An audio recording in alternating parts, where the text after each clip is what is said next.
FM stations, instead of making sure that we get some of these issues addressed. So, Mr. Speaker, let's get the committees out by next week. Thank you very much. Thank you very much. From Isaac Buama.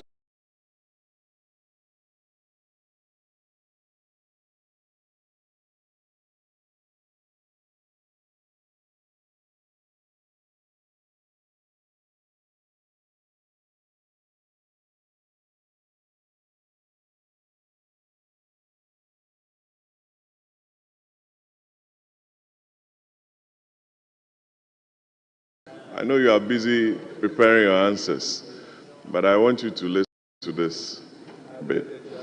NGAS has formally notified the Volta River Authority of its decision to end arrears, raising concerns over the country's energy day, February 18. NGAS stated that effective March 6, further deliveries in line with clause 13. I hate to do this because he's a very senior member of this house. If there is a communication has to come to the speaker, and the speaker will convey the communication to the house. If you have an urgent question for a minister for energy, please ask your urgent question for the minister for energy. Communication coming from a private entity has no right to be brought to our attention without it going through the proper processes. So I beg of my senior colleague that he should refrain from what he is doing, and all that he has read should be expunged from the records, because this is a formal communication that he is trying to use the back door to bring to the attention of the House. Please, let's do what is right. There is a business that has been presented, a program for next week. You debate the details of that program, you accept or you reject. That is what we should be doing. But if there's a communication from a private entity, and you want to bring it to the attention, there's a procedure for doing that. Please. I think, Boama, I think you are right. First, leader is right. No, Mr. Speaker. No, I'm not delivering a statement from a private entity. I was laying a foundation based on a newspaper article. This is the new Business News of Ghana, dated 21st, February 2025, which has the exchange rates and other business news of the country. So what I'm saying is, the issue is raising. I was laying the foundation to the fact that we have, or we are going to be confronted with some energy security issues. Yes. And that if the Minister of Energy could be programmed to come and brief the House, that is all I'm saying. As a member of the House, you know what to do. I mean, you have observed this, or you have read this news item. You can bring the minister here on urgent question to address, or even make a statement based on this. We can invite the minister to come and address the House. Mr. Speaker, yes, right, so I'm just serving notice that we would want the minister to appear before the House to speak on this very important energy security. I'll be filing a question too. File the question. File an urgent question on that. Yes, member for Menchia South. Thank you very much, Mr. Speaker. Mr. Speaker, the continuous refusal or default to constitute or delay. Is it the same matter? Mr. Speaker,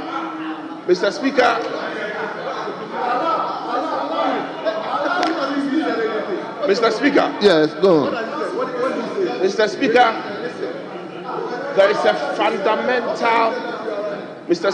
a fundamental infraction of the Constitution of this country and the standing orders of this House by the delay in constituting the standing committees of this House, the select committees of this House.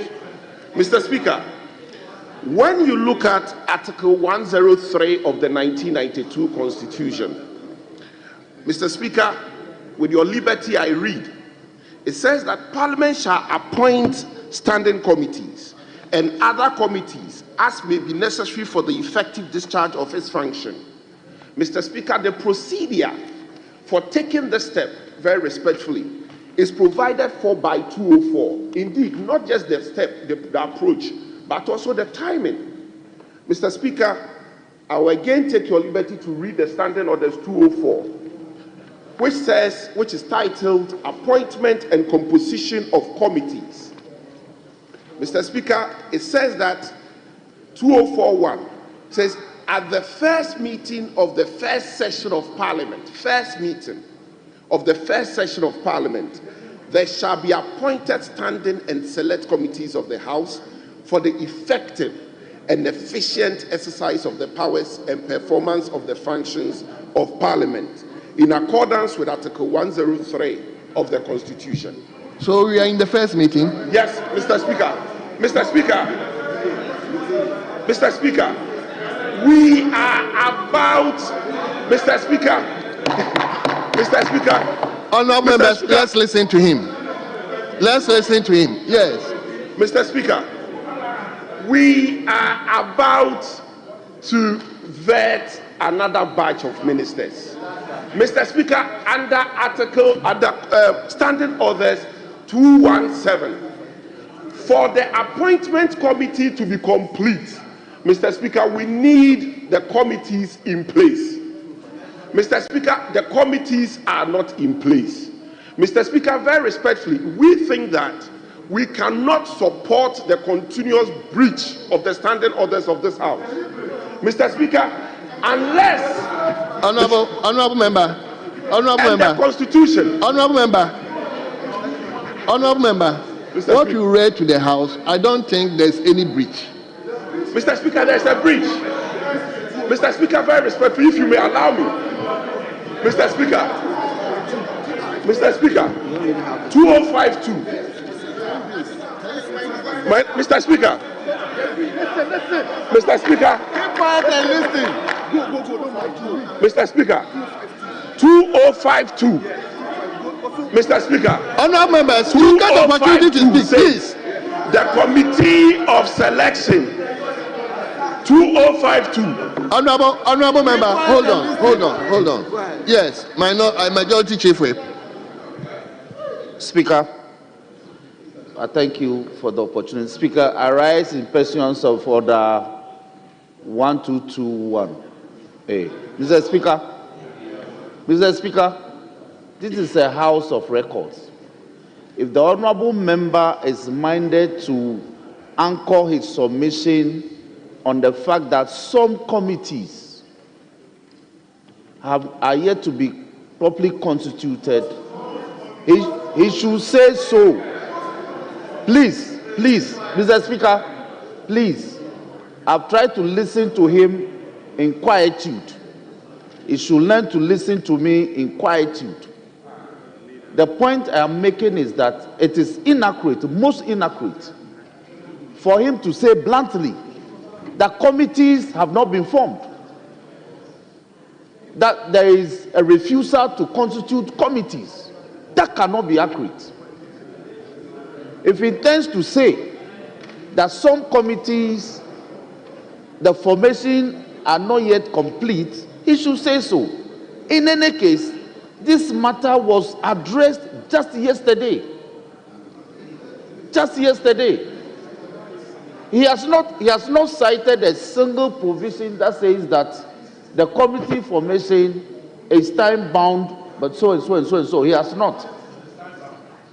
Now, the point is that during the first sitting of the first meeting of Parliament, some committees are statutorily, mandatorily composed.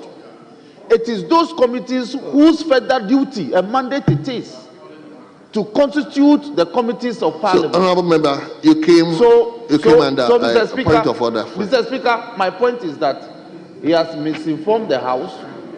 He should withdraw and make his point that it is some committees, not all committees, some committees. Mr. Speaker. No, I was on my feet. I was on my feet. I was on my feet. Mr. Speaker. Mr. Speaker. Mr. Speaker. Oh, I know. Who said I'm the problem? Who said that?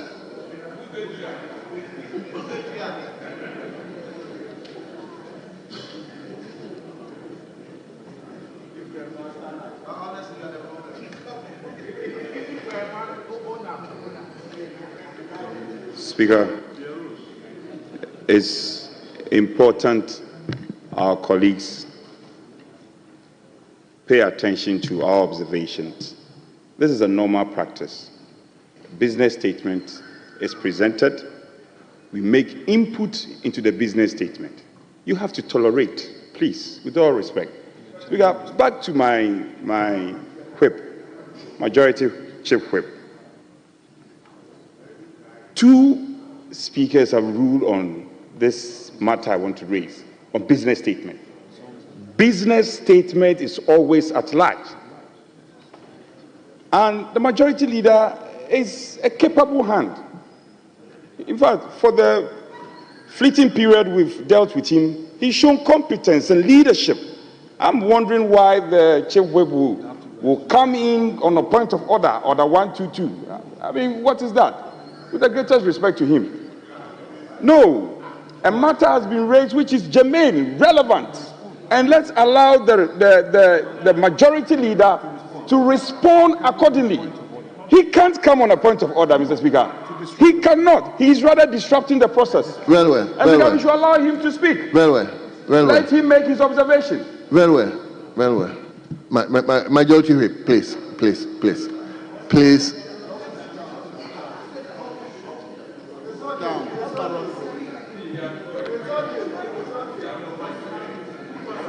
Honorable Dafiamepo, you should address me. I gave you the floor. So just ignore what he said. I mean, yes. Don't worry. Mr. Speaker. Yes, please. That issue has been raised by Asafoje, has been raised by Isaac Buama. Please, just. Mr. Speaker, very respectful. It's a serious matter for a member of the House to be accused of misleading the House. And so, Mr. Speaker, I'm referring the House to Standing Order 2052. Mr. Speaker, and it reads, the Committee of Selection shall prepare a report to the House within the first 10 sitting days after appointment. The list of members to compose the standing and select committees of the House. This is the 20th sitting, Mr. Speaker, and the list of members to compose the committees. Mr. Speaker, it's not. Mr. Speaker, we are speaking for them. 180 people, only about 52 of you have gotten appointments. You are frustrated. It shows on your faces. We are fighting for you. Thank you very much. Mr. Speaker. Thank you. Mr. Speaker. Thank you. Mr. Speaker. Honorable. Yes. Leader, let me hear you. Mr. Speaker, when we come to this House, let's take our time and learn. Mr. Speaker, he just said that members on this side are frustrated. Even if you said they look frustrated, it's not right. Mr. Speaker, and he says that they are looking frustrated because they haven't had appointments. Mr. Speaker, everybody on this side campaigned on a promise that we will not have more than 60 ministers. All of us. We knew very well that only maximum 60 of us will make it as ministers. We campaigned on that, and we won the election on that. And we are happy we won the elections on that.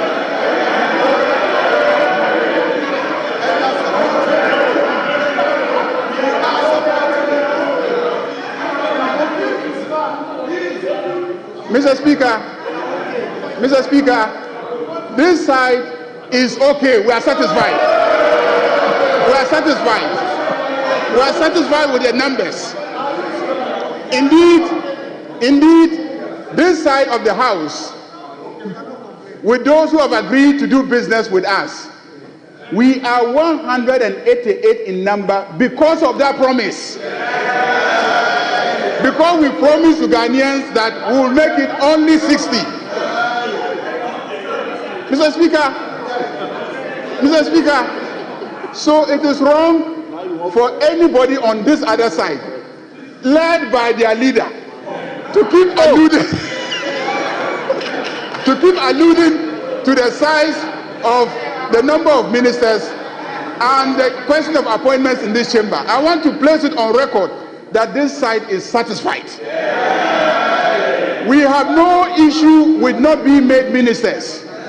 Indeed, several people have called me and said, no, the leader of government business and the majority leader should be a ministerial appointment. I want to say here and place on record that I don't want to be a minister. I don't see how being a minister changes the role of a leader of government business. A leader of government business is a leader of government business. You will sit in cabinet, you will listen to the debate in cabinet, so that when you come here, you can communicate the decisions of cabinet effectively. You can lead the House to debate the position. So we are not worried about not being ministers. We are not. We are content. Yesterday I was in cabinet. What is the difference? What difference does it make? What difference does it make? So, Mr. Speaker, let this debate about number of ministers end today. Let it end today. When I go to respond to your issues, I will address all the questions being asked. But he should first withdraw the statement or expunge from the record the statement that members on this side are frustrated. I mean, leader, I don't think that one calls for. But I believe there is an invitation to treat to the leader, a minority leader.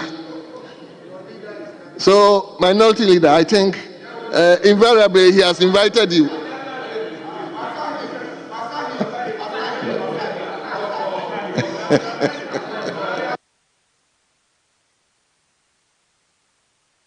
Yes, minority leader, let's hear you. Mr. Speaker, the chief whip of the mighty minority has some few matters to raise, and I've noticed that some of my colleagues also have some issues to raise. The majority leader has indeed extended an invitation, and that invitation shall be attended to at the right and appropriate time. Suffice to state that behind him is massive frustration. Right Honorable Speaker Bagbe re-echoed that position, and our friends, the NDC, the minority aid parliament, as they were. You were in minority. By the grace of God, you are now in majority. Led by the chief whip. Roxanne Kwame Eche de Fiamepo, who was in the middle bench at the time, led that charge. When, Mr. Speaker, on Fridays, they will spend time to raise all issues. Oh, he's smiling. This thing called karma, eh? And the majority leader himself, he was the chief legal advisor to the team, and he will spy me and he will be passing his notes. Mr. Speaker, we've seen it all. I was in that hot seat. What are you saying today? You want to set a new precedence? Emfa and de, Emfa echina.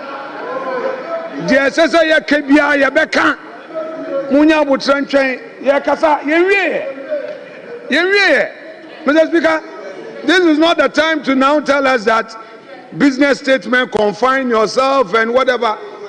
Your colleagues behind you feel very frustrated. We are aware. I'm not saying you are frustrated, but you feel frustrated is obvious. You don't need to tell me. I can see your frustration. Thank you. But Mr. Speaker, thank you, leader. So we'll allow colleagues to make their comments and before we come in. Thank you. What did you say? If you have something to say, get up on your feet. I'll give you the opportunity. But it appears, honorable members, this time we are commenting on the business statement. It's not restricted to only the minority. If you have any issue, you have the right to get up and also raise the issue.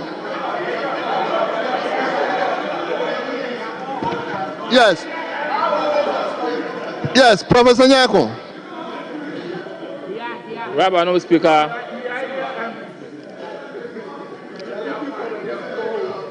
Mr. Speaker, I thank you for indulging me to make some few observations.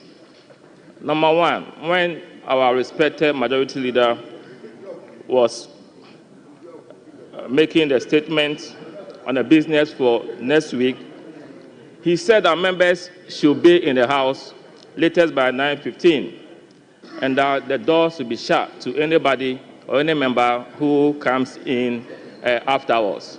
Mr. Speaker, this is news to me. I don't know whether there is insecurity in this country or on the premises. Being in this chamber for at least a term, 4 years, and this has not been done. So I would like him to explain to us why this new restriction of members coming here before 9:15.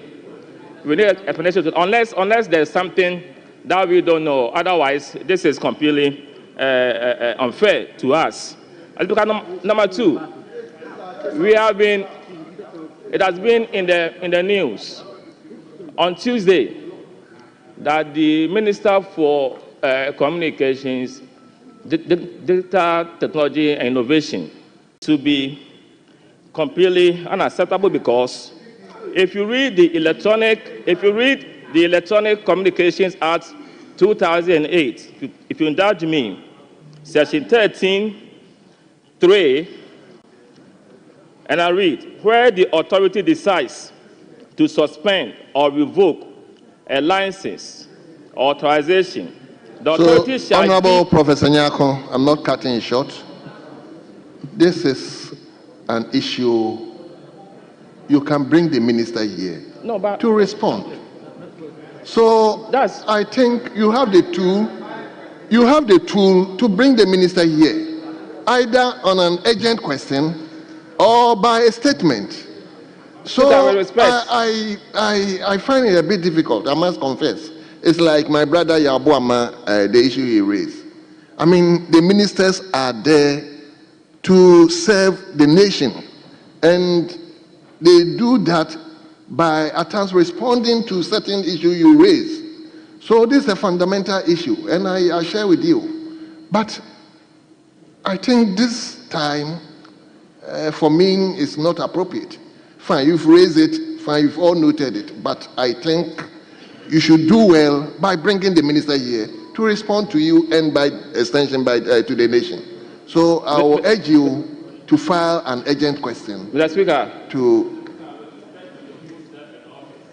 respect to the Governor's office. In the 8th Parliament, during the time for business statement, members requested ministers to appear before us. Mr. Speaker, you were here. Most times you were in the chair.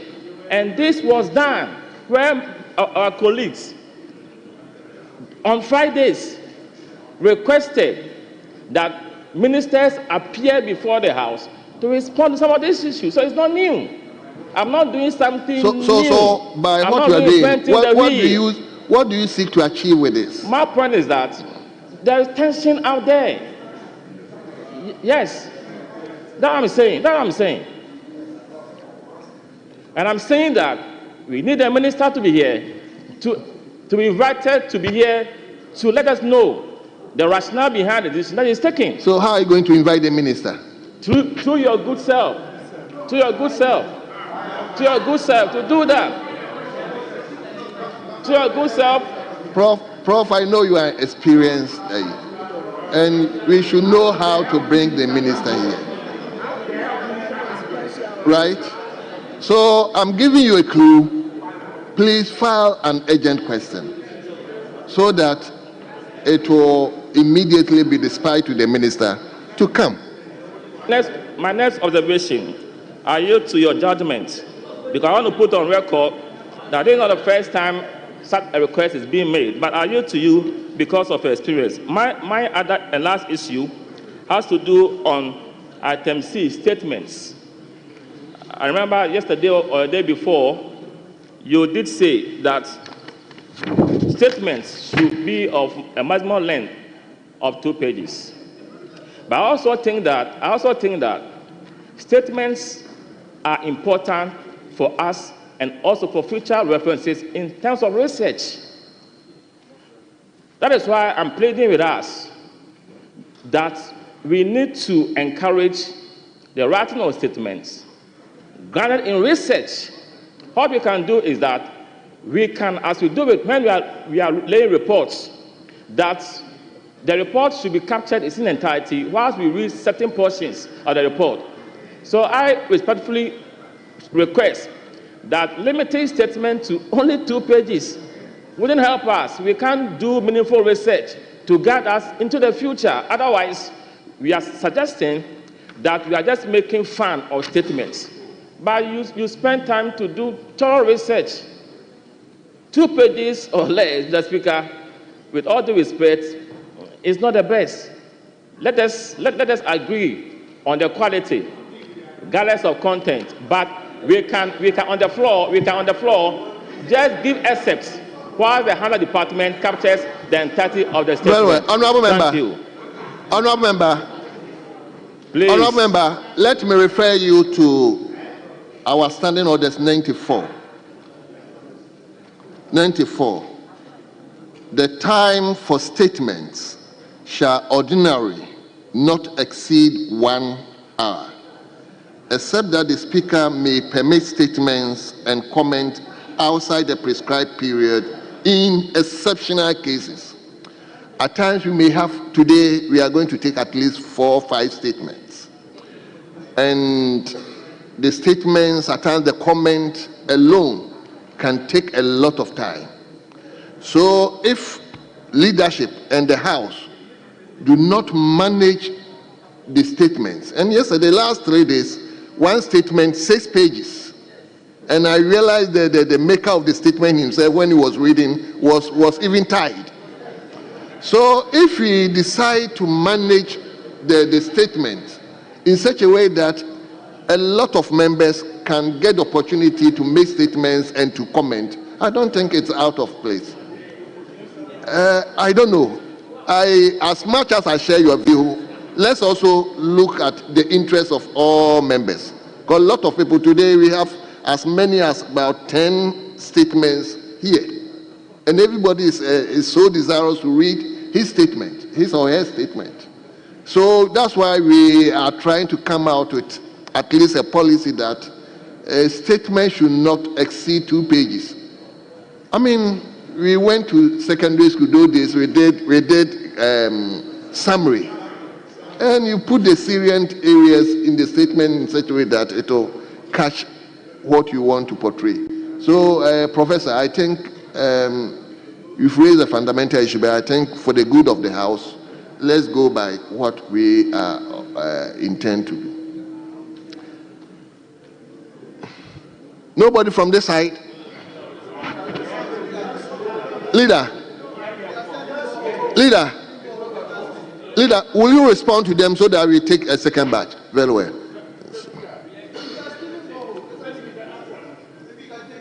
You can add some responses to it. Honorable members, Please, a lot of issues has been raised. Let the leader respond to them. You take another batch of comments, then he comes back. So, leader, the floor is yours now. Yeah, Mr. Speaker, the Business Committee indicated that some questions have been scheduled for the week, 21 oral and 2 urgent questions. Some of the matters that honorable members, he can get the ministers here to answer those questions. The issue of committees, yes. Mr. Speaker, as you know, the committee of selection has been formed already, and that committee is the Speaker's committee.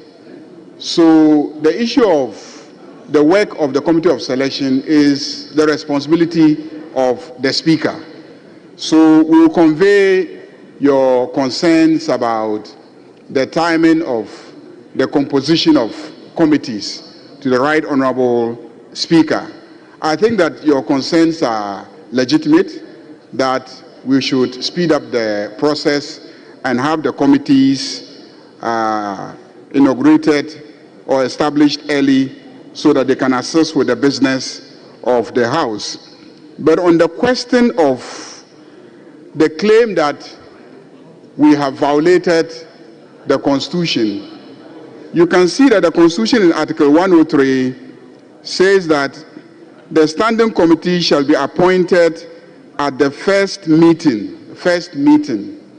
But in the standing orders, there's an attempt to derogate from that and to impose specific timelines. But if you read the Justice Abdullahi case, you will know that if the Constitution is very clear on the matter, and you go in your standing orders and you place restrictions on that matter, it's very easy for anyone to declare those provisions as being inconsistent with the provisions of the Constitution. So far as I am concerned, the Constitution says first meeting, and we are still in the first meeting of Parliament. And so you cannot question the conduct of the Speaker, because the Speaker's committee, the Speaker is the chairman of the Committee of Selection. So to question the conduct of the business of the Committee of Selection is to question the conduct of the Speaker. And I discourage you from questioning the conduct of the Speaker. Mr. Speaker, Mr. Speaker, on the issue of statements, yes, I think it is important for us to pay attention to Order 93. Order 93 says that by the indulgence of the House and leave of the Speaker, a member may explain a matter of personal nature, or a statement on a matter of urgent public importance. So there are two things that your statement must cover: personal matter, urgent public nature. Why would you spend 6 pages explaining a matter of urgent public nature? Or why would you use 6 pages to explain a personal matter? So let's be guided by what statements are about.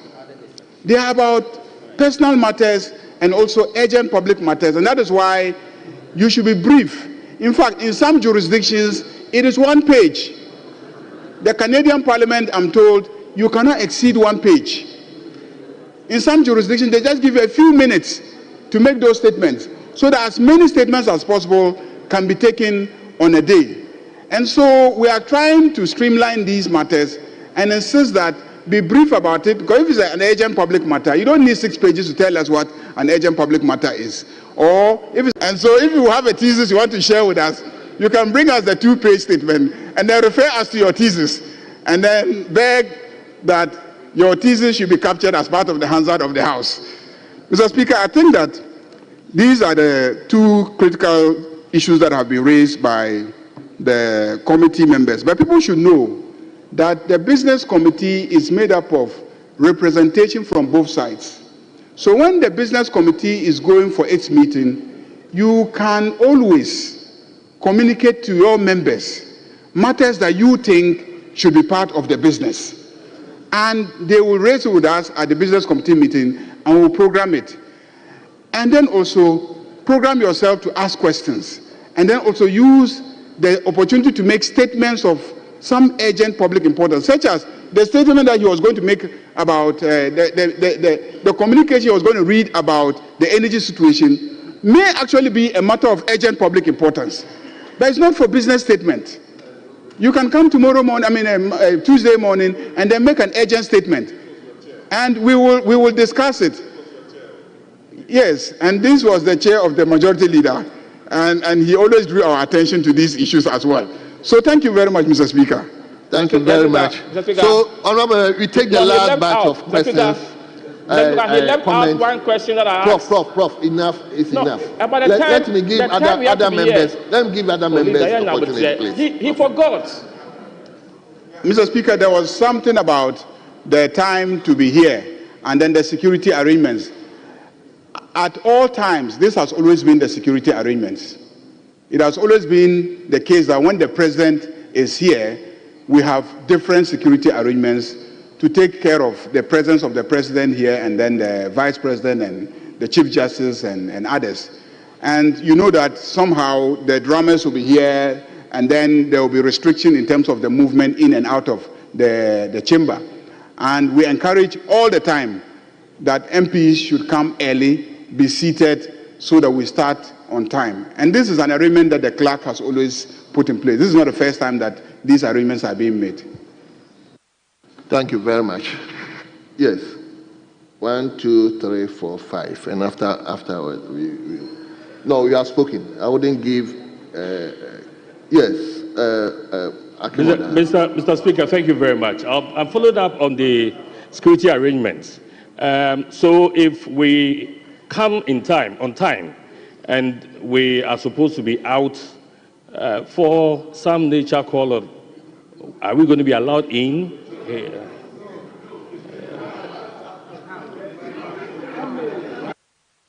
Is it a comment or a question?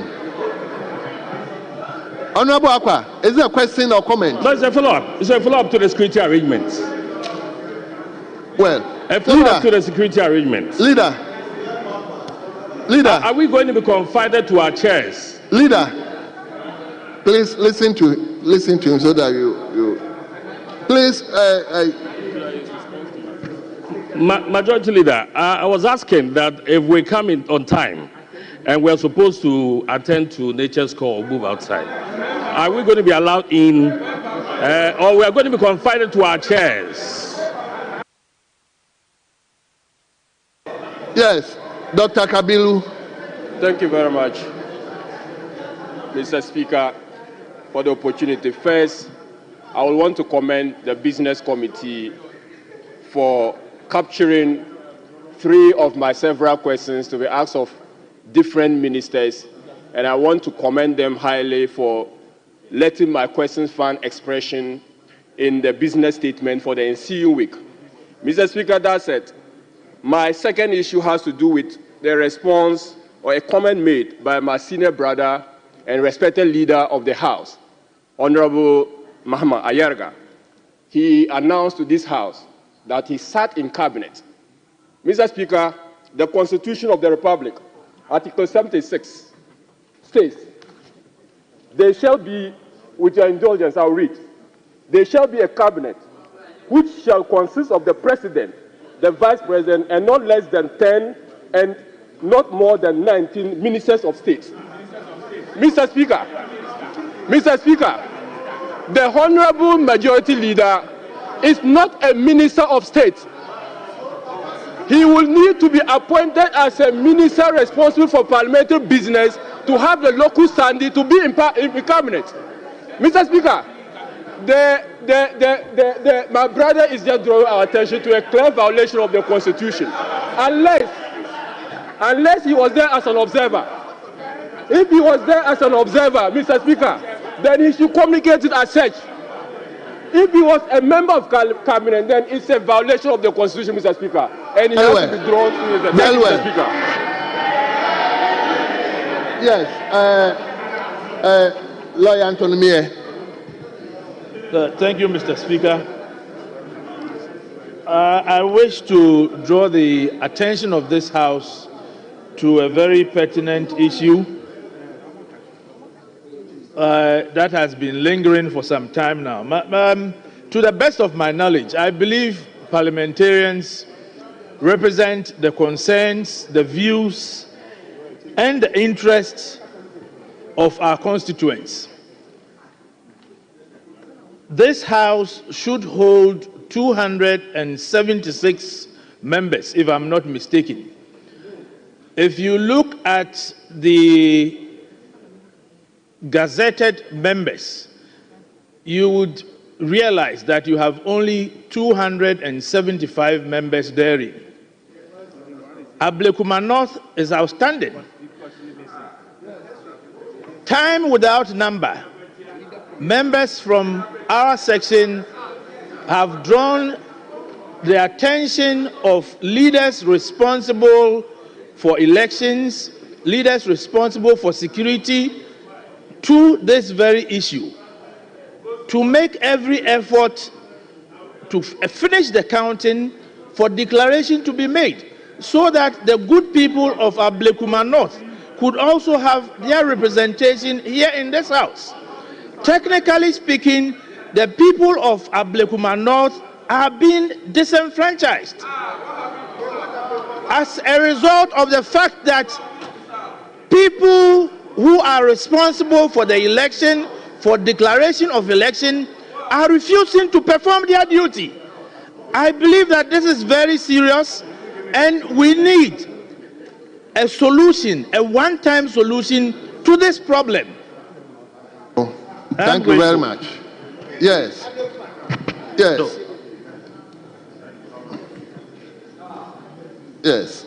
Mr. Speaker, thank you very much for this opportunity. I'm just going to add to the issue my brother have raised, the honorable member raised. If you look at this issue of Ablekuma North, you realize that on the 24th of January, my big brother, the honorable majority leader, said that he was going to follow. He promised that he was going to follow up and brief the House later. Mr. Speaker, but he has done that. Yes, he said that. He said he has briefed the House. No, he hasn't briefed the House, Mr. Speaker. He said he will come again and brief the House about the issue on the 24th. Mr. Speaker, today is 21st of February. Almost 1 month. And the president is coming to brief the House. Almost 1 month. The majority leader has not briefed the House. And the president, thank you. The president will be in the House to brief of the State of the Nation address. And I think this issue has to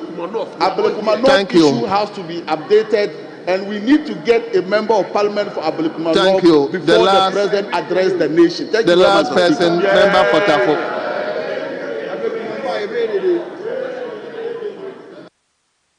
Last one. Thank you very much, Right Honorable Speaker. Let me first and foremost commend the majority leader for the business statement, except to say that I filed about 4 questions. Interestingly, when I was checking the number 2, or item number 2, I was thinking that I will find Minister for Defense there. To convince myself that it was not a mistake, I went through the questions itself, and I realized that one important question that I filed, which is bordering on security in terms of the Minister of Defense superintending over the armed forces, that question has not been captured yet. And so I wanted the majority leader to take note of that question that I filed. I filed 4 of them, but 3 of them has been captured here. Yes, it could be that question was not admitted. The rest have to be captured. Thank you so much. I'm saying it could be that question was not admitted. I'm saying it could be that question was not admitted. So Yes, let me come to you. I want to close this session. Speaker. Yeah, let me listen to you. Yes, Speaker, a few observations. First of all, Majority Leader related to security arrangement, which I find important. However, I know the practice has been the fine details often is communicated through the whips, and same is ferried to colleagues on our respective platforms. So, because the details of it cannot be put out, this is about security matters. So I want to encourage the leader to take notice of that. I think about a fortnight ago, we had a committee of the whole. Leader, if I have your attention. And some important matters were discussed in proper context. It's been a while. I want to respectfully suggest to the Leader of the House that these matters may have to be firmed up. Matters I cannot elucidate appropriately, as he knows.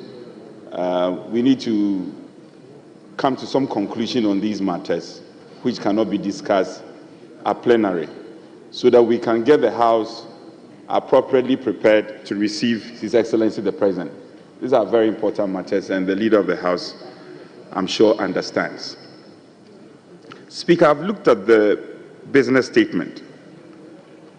You had earlier given directive that the Minister for Energy and Green Transition should appear on Tuesday. This is conspicuously missing in the statement, and I want to find out reasons why, because earlier on the minister, I'm told, was here and had to leave for cabinet. And Speaker, you directed that we postpone the said engagement to Tuesday. That has not found expression in the statement. I'm sure it's an oversight if the leader can take good notice. We also, Speaker, a matter raised by the Honorable Kabiru, Dr. Kabiru, on the imposition of curfew at Wale Wale and its environs. I know colleagues are also concerned. There are a number of constituencies who are concerned. And the directive was the Chief Whip should take the matter up, respected Chief Whip, if you are listening, and arrange with the two ministers. Speaker, votes and proceedings today captured it, and the responsibility was placed on the head of the Majority Chief Whip that he will program. In fact, as at yesterday, he has said that between yesterday and today, he will be able to confirm the dates for the two ministers to appear at closed sitting, emphasis my closed sitting, not at plenary. That is also missing, and I wish the Leader of the House can relate to such matters. It's quite encouraging. I've seen a number of questions advertised, and that is good. Except to add that we will not accept excuses. The ministers will have to be notified as our orders prescribes, and we will not allow excuses. The ministers should be ready. Next week, we are expecting them in the House. We don't want one excuse or the other. I am traveling out of jurisdiction or so. No, they must come and respect this chamber and come and answer the questions duly. So having said that, I will not add more. I hope the minister, the Majority Leader will relate. Thank you. Minority Leader, please, the last person to.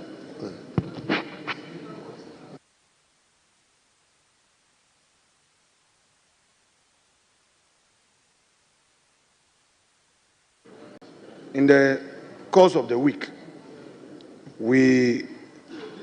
This is your comment. We are coming to me. Mr. Speaker, yes. Then the House, please indulge me in 5-minute suspension.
that must be seen to be done.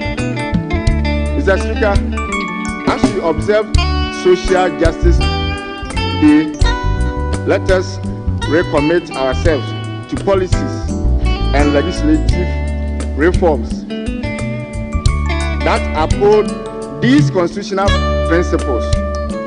We must strengthen equality before the law in all state actions, promote inclusive economic growth, and ensure that no Ghanaian is left behind. Social justice is not just a legal obligation, but a moral duty that defines the character of our dear nation. Mr. Speaker, may God bless Ghana, and may justice and fairness be foundation of our development. I am grateful for the opportunity. Right, Honorable Speaker. Thank you. Thank you very much, Honorable Member. Honorable Members, the three statements have been taken jointly. I will then open the floor for comments, subject to Order 93.5. So, Honorable Member, you have the floor.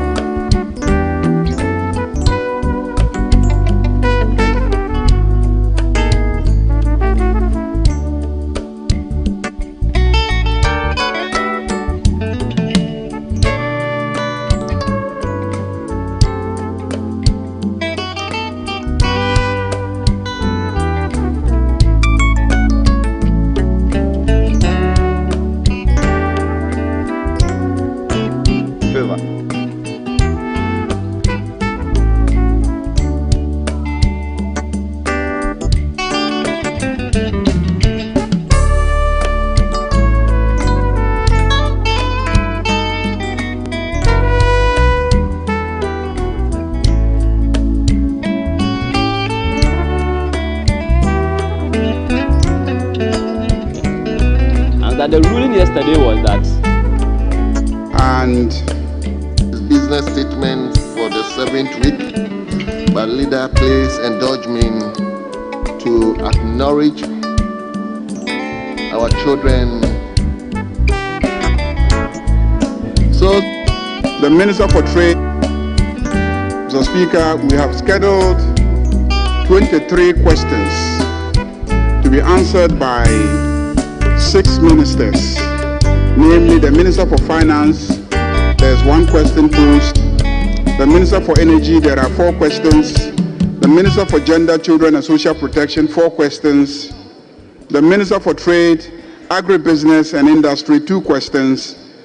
The Minister for Education, 2 questions. And the Minister for Roads and Highways, 10 questions. In all, those are 23 questions. 2 are urgent, and we have 21 oral. Pursuant to Order 91, as usual, Mr. Speaker, statements may be made by ministers, and you may also admit statements by honorable members under Order 93. Papers and reports pursuant to Order 97 may be laid during the week. Motions and resolutions may be moved, debated, and consequential resolutions taken. Mr. Speaker,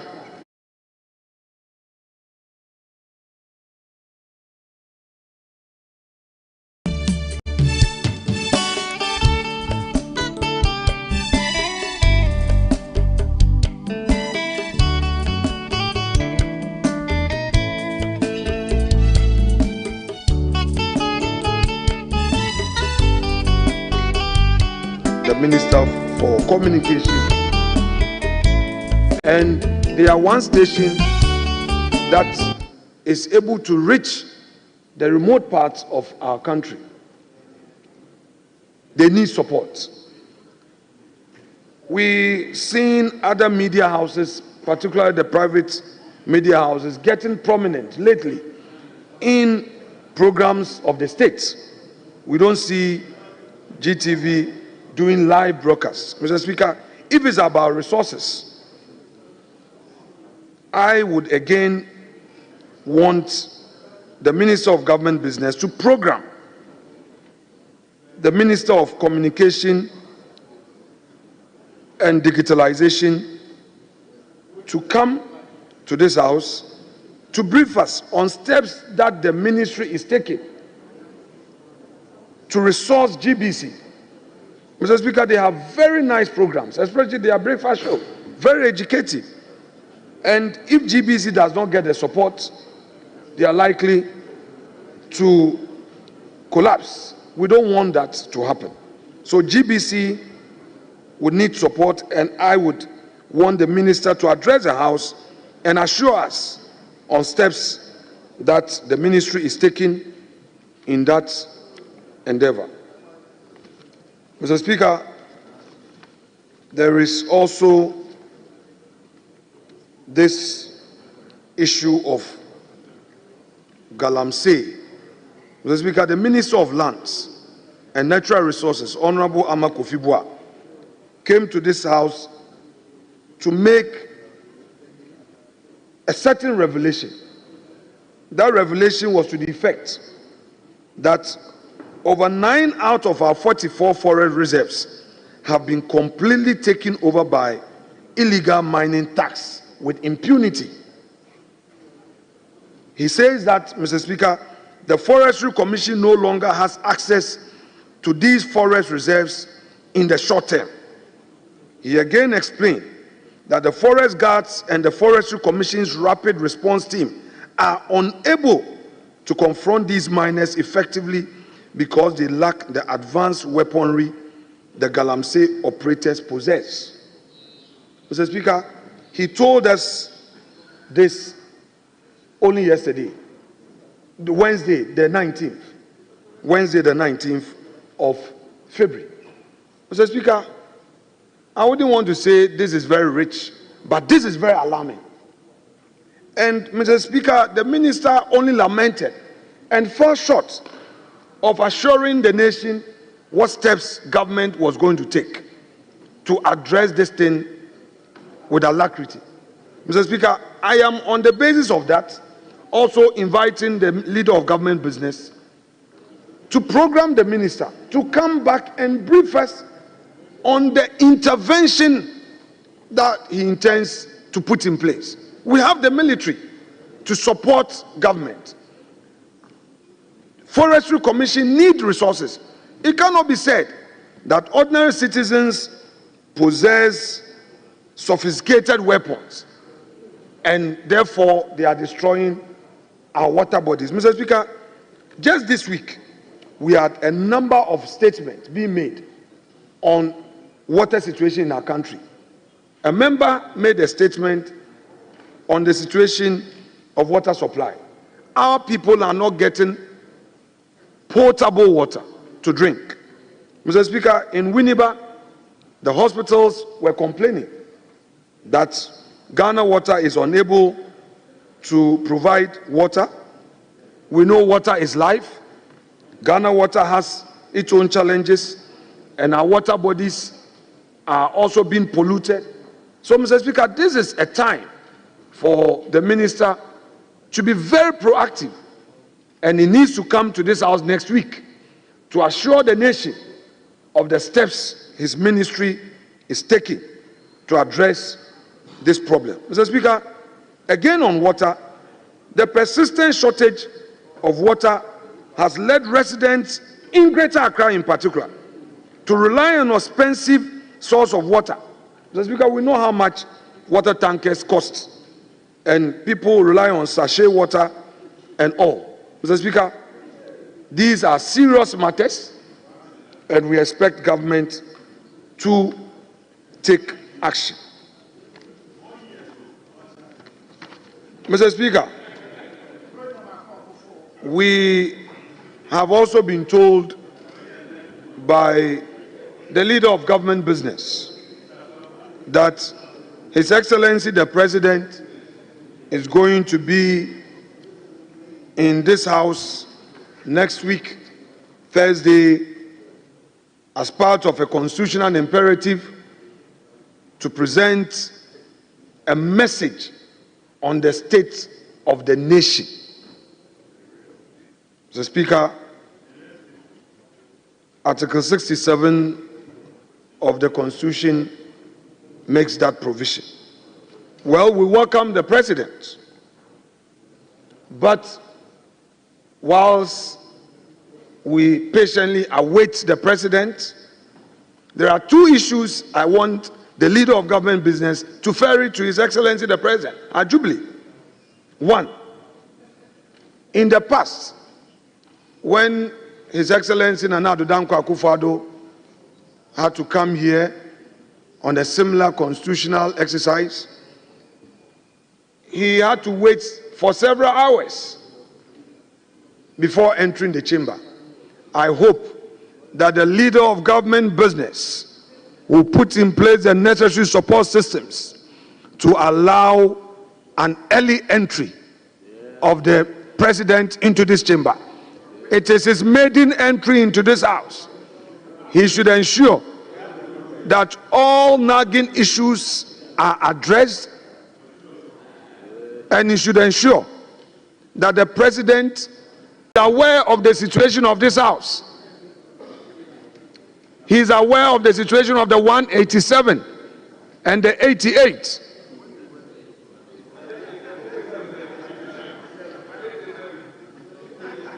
The leader of government business has a duty in communicating the concerns of this house to the President. My duty is to guarantee his peace in this house, but that will materially depend on the work of the majority leader.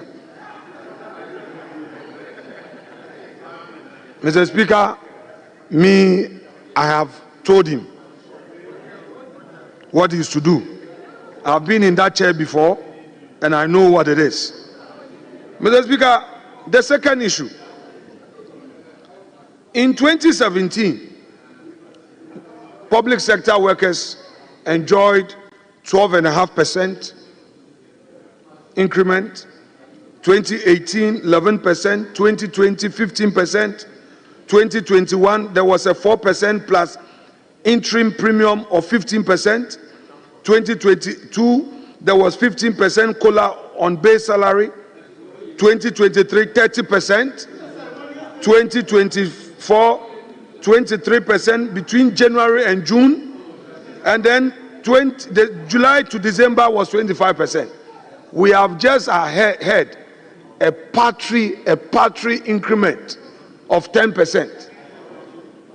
The leader of government business must take note of this and inform His Excellency the President that these are the numbers he came to meet. The ordinary Ghanaian worker has a higher expectation in this 133 24-hour reset economy. They have a legitimate expectation that President Mahama will do. If he cannot match it, he should do better. Mr. Speaker, the 10% is unacceptable.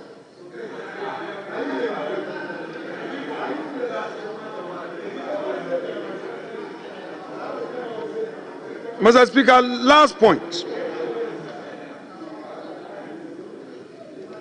The last point before I resume my seat.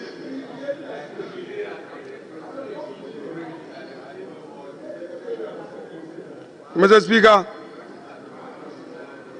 there are concerns about termination of appointments, and it's a matter that we are all expressing our reservations on. The government spokesperson is quoted by the media as having said, and quote, "Let me also put on record that this action has been taken not because of a perception or belief that they were MPP. It is because we know that the recruitment process were attended by irregularities." Honorable Felix Kwacho Fosu is quoted to have said this on Wednesday, the 19th February. Mr. Speaker, in law, there is something called ratification and rectification. These are guaranteed rights in Chapter 5 of the Constitution. If somebody has been employed and the government is of the view that these employments were irregular, what is the use of the system regularizing same through ratification or rectification? Mr. Speaker, why would the government send people away? And so far it is obvious that they are targeting NPP members. Mr. Speaker, it is so obvious that that is what the government is doing. Nurses are being sent home. Teachers are being sent home. Mr. Speaker, in fact, to worsen the situation, state-owned entities that are limited liability companies are also issuing letters. Mr. Speaker, I will plead with the leader of government business that he should take steps to address these matters. Mr. Speaker, I'm in the dispatch box, and leader knows that in the dispatch box there can be a point of order. I'm in the dispatch box. There can be a point of order, and he knows that. My respected leader knows it. I have good reasons for coming here. So, Mr. Speaker, the ordinary Ghanaian has a legitimate expectation that upon receiving an appointment letter, until he does something wrong or does anything against the company rules and regulations, he's supposed to remain in the employ of that institution. Mr. Speaker, state-owned institutions have employed Ghanaians, and today they are being given letters, go home. They are sacking them. Mr. Speaker, look at the extent to which cholera is affecting our people. People are in hospitals Leader, and nurses. Mr. Speaker, I'm concluding. That's why I said the last point. Because, Mr. Speaker, this is an appeal to the leader of government business to ferry same to government. Mr. Speaker, people are being sent home, particularly nurses. And these nurses are in the countryside to save lives. Teachers are in various communities teaching, and they are being told that pack and go home. Of the House, please, let's indulge. The leader is responding to that. If there's any, you can relate to the leader to address that. Yes, leader. Mr. Speaker, yesterday the tripartite committee met to negotiate with government regarding salary increases. Mr. Speaker, at the end of the negotiations, the workers of this country, led by their leaders, the union leaders, happily and gladly accepted 10% increase. Mr. Speaker, accepting 10% increment or 13% is a vote of confidence in the leader.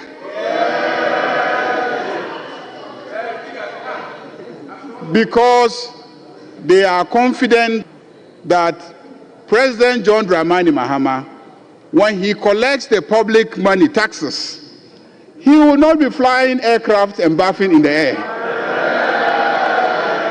That he will not be engaging in profligate spending. He will not be engaging in wasteful spending. And because they are confident that President John Dramani Mahama is going to make good use of the public money. Leader, you're also going there. I hope you wouldn't toe the line. Mr. Speaker, he says that once you are standing here, you cannot be heckled. More or less, and yes. so you can stand here and take it and say whatever you want. So let me also say whatever I want. Let me also say whatever I want. And so I am saying that the workers of this country accepted 10% as a vote of confidence in the NDC government.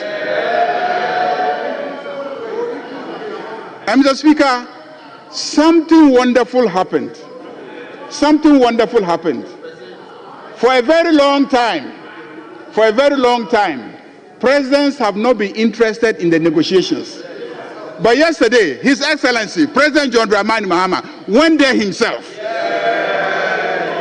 in solidarity with the workers of this country, because he identifies himself with the workers of this country. Mr. Speaker, that is why they accepted the 10%. They are confident that the President John Dramani Mahama will manage inflation better. And so if they take 10%, at the end of the year, the value of the 10% will remain the same. Mr. Speaker,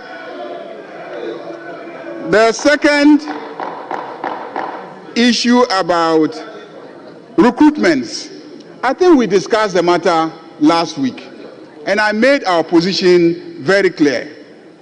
And I revealed that during the transition team meetings, we called on government at that time not to carry out those recruitments. And we were told in the face that they will carry out the recruitments. And we made it clear to them that if you carry out the recruitments, we will reverse the recruitments. We said it. It was made known. It was public. And the reason is simple. You had created a difficult financial situation.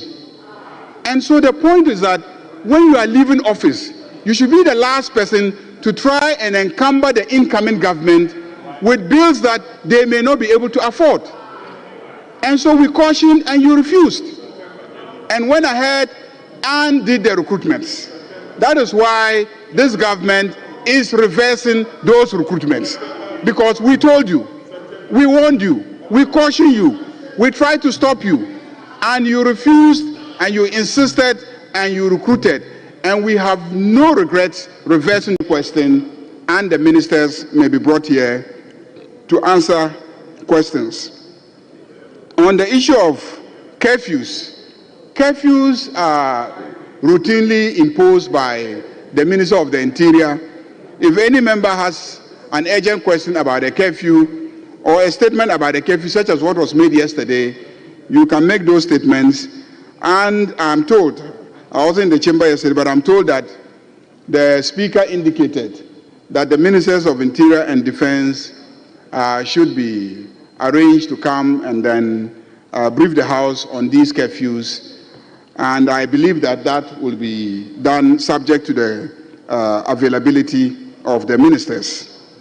On the issue of the arrangement for the Minister for Energy and Green Transitions to come to this House, I'm told he came, but because he had to leave for cabinet, he couldn't address this House on the matters that we had referred to him. And so we'll reschedule the minister to come back.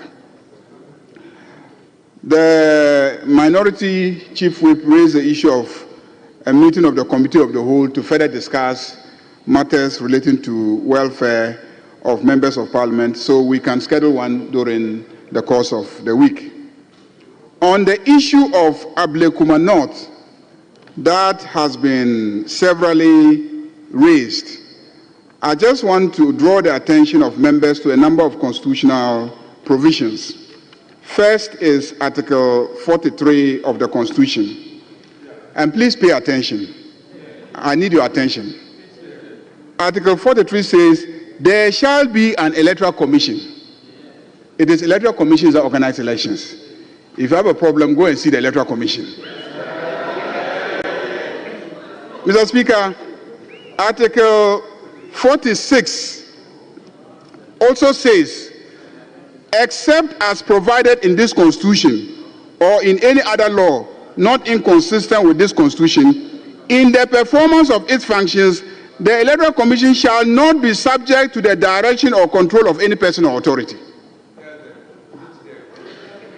Except as provided by law, in the performance of its duties, no authority shall control or direct the Electoral Commission. So I only offer to go and ascertain facts and come and report facts to you. But I cannot direct the Electoral Commission to declare a result. It is not the business of this House to direct the Electoral Commission to declare results of any constituency. Because under Article 46 of the Constitution, nobody should control or direct the affairs of the Electoral Commission, except by law. So if you go to court, you can get court orders, and then the Electoral Commission may conduct itself according to those court orders, but it's not for this House to be directing the Electoral Commission. So all the efforts that you are putting into intimidating the Electoral Commission, please cease and desist. Cease and desist. Don't attempt to intimidate the Electoral Commission from this chamber. Please. Now, let's go to the question of attending cabinet. And let me educate those who don't understand the business of how cabinet is managed. You have cabinet ministers, and then you have ministers who are not cabinet members, but who attend cabinet. And any other person may attend cabinet with the leave of the president. And when you take the minutes of cabinet, you will see that you have list of cabinet ministers, they are 19, and then all other ministers are not observers in attendance. In attendance. Because the business of cabinet is just to advise the president. Cabinet doesn't take decisions. All these claim that cabinet has taken a decision. No, cabinet does not take decisions. Cabinet advises the president, and all decisions are decisions of the president. And so he can allow anybody into the meeting to assist him take any decision that he has to take. So that is the arrangement that we have, and I want to assure you that your own leader, I attend cabinet meetings. Nature's call. As for nature's call, I think the washroom is still where it is. So in spite of the security arrangements that will be made on that day, the washroom will not be relocated. It will remain where it is. And so you can always use the facility. Mr. Speaker, I think I have addressed all the concerns raised, and I therefore urge colleagues to adopt the program for next week for this House. Thank you very much, Mr. Speaker. Thank you very much. Honorable members, the business statement for the ensuing 7th week, which was read to us by the leader of the House, and I believe this, the business statement has been thoroughly discussed, is hereby adopted.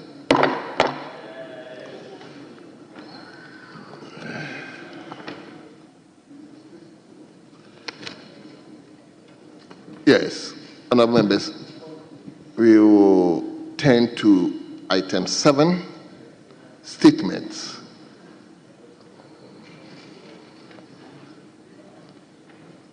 Yes, Minister for Roads and Highways, do you?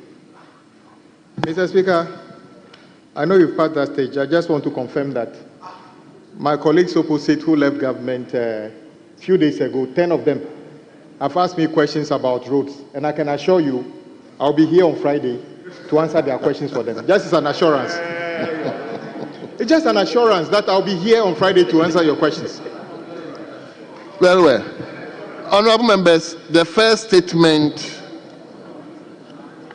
is a commemorative statement, and we have two members. Incidentally, one is a minister, which is Minister for Tourism, and a member for Ketu South, and equally we have a member for Achoma and Webiaja North. So I will ask both of them to read the statement, and afterwards we will discuss the statement, or we comment on the statements. So let me first and foremost give the floor to the Minister, Honorable Abrajifa Gomashi, to read the statement on the occasion of International Mother Language Day. Minister, the floor is yours.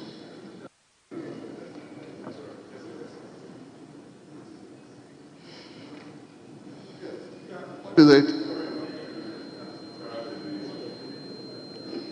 Where you had at conclave, you had also admitted a statement that stands in the name of the honourable member. Yes, I just mentioned.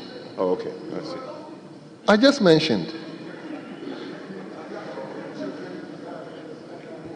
Yes. Honourable Minister, please, let's hear you.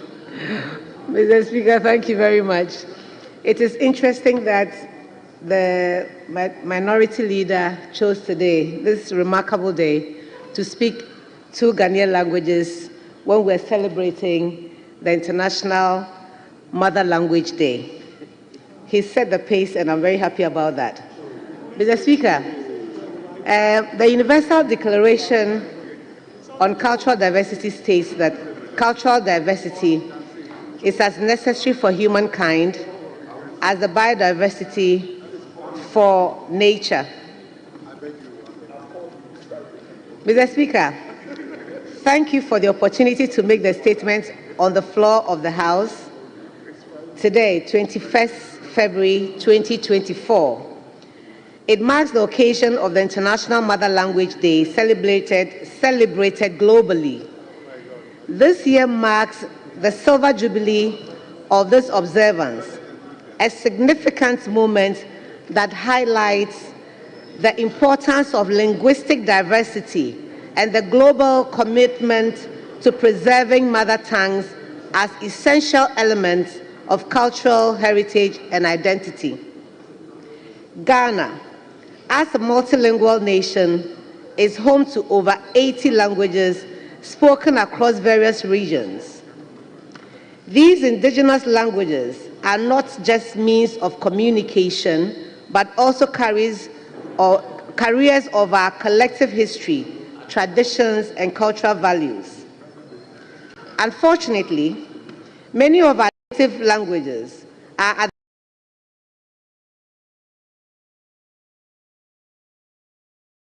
urbanization, globalization, and limited use of formal education and public life.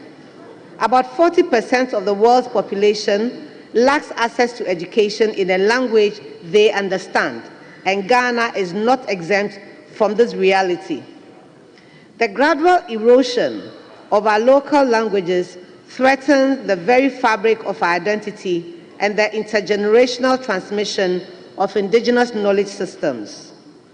Mr. Speaker, I wish to commend this House for its progressive discussions on the promotion of Ghanaian languages, particularly the landmark decision announced on the 15th of February 2024 prior to the former Second Deputy Minority Leader, Honorable Emmanuel Amakofebua's statement to integrate local languages into parliamentary proceedings in accordance with Order 63 of the Standing Orders. This initiative, which includes provisions for interpretation and translation services, is a bold and commendable step towards mainstreaming our indigenous languages in national discourse. It fosters inclusivity and ensures that parliamentary deliberations truly reflect the linguistic diversity of our nation. However, Mr. Speaker, while this decision was a remarkable achievement, its implementation has been slow. We must move beyond commitment and take concrete actions to ensure that our vision of a linguistically inclusive parliament becomes a reality. I urge the House to accelerate efforts in providing the necessary resources and infrastructure to make this initiative fully operational. Further, I applaud former Second Deputy Minority Leader, Honorable Amako Febua, for his advocacy on the preservation of the Nzema language and his call for greater emphasis on teaching and learning local languages at all levels of education. His statement on this floor last year spurred constructive conversations on integrating local languages into basic education to improve comprehension and foster cultural pride. Studies have shown that children who have instructions in their mother tongue during early education develop better cognitive skills, stronger literacy foundations, and a deeper connection to their heritage.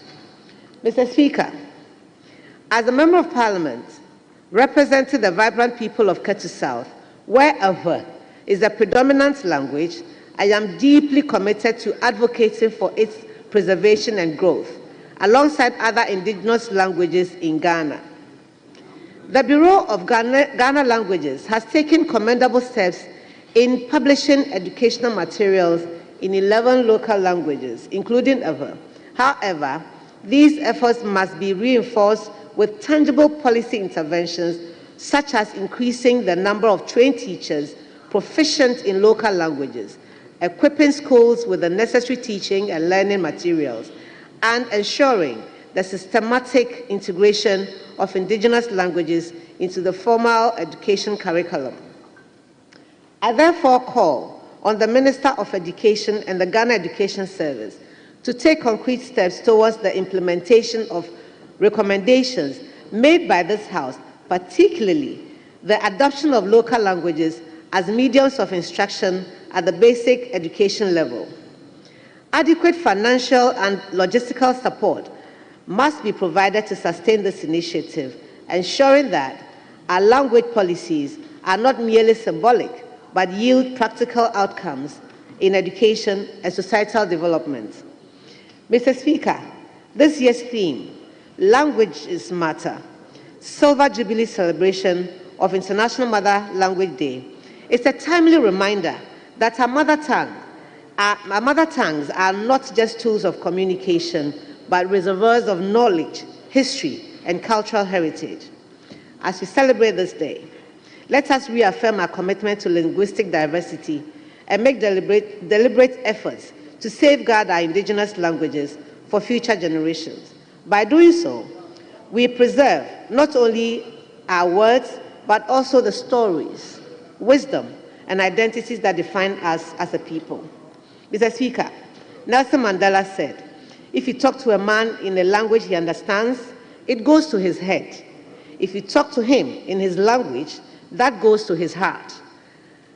Mr. Speaker, Ngugi wa Thiong'o also said that language is not just a means of communication. It is a carrier of culture, a reflection of the history and experiences of a people. Finally, Mr. Speaker, Maya Angelou also said, language is the blood of the soul, into which thoughts run and out of which they grow. Let us cherish and preserve our Ghanaian languages, for they are the essence of our humanity. Mr. Speaker, I thank you very much for your attention. Thank you very much. Let me, at this juncture, also invite Honorable Frank Yeboah, a member for Achoma Wabiaja North, to read similar statement on Mother Language Day. Yes, Honorable Member, you have the floor now. Thank you. Right Honorable Speaker, thank you for the opportunity to contribute to this important discussion on the occasion of the International Mother Language Day. This day, observed globally on February 21st, serves as a reminder of the urgent need to preserve and promote linguistic diversity. In Ghana, where we are blessed with over 80 indigenous languages, this occasion presents an opportunity to reaffirm our commitment to safeguarding our linguistic heritage for future generations. Mr. Speaker, language is not merely a tool for communication. It is the foundation of culture, identity, and historical continuity. Our indigenous languages carry the wisdom,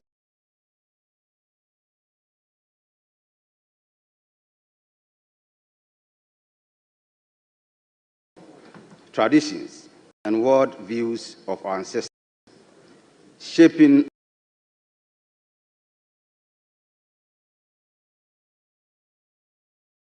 understanding of ourselves and our communities. 3, many of these languages are under threat of extinction, and the increasing dominance of English language in education and media. Right Honorable Speaker, according to UNESCO's Atlas of the World's Languages in Danger 2021, Ghanaian languages are classified as endangered, with a declining number of native speakers. Many young Ghanaians today struggle to communicate fluently in their mother tongues due to lack of formal education in preference for English language in social and professional settings.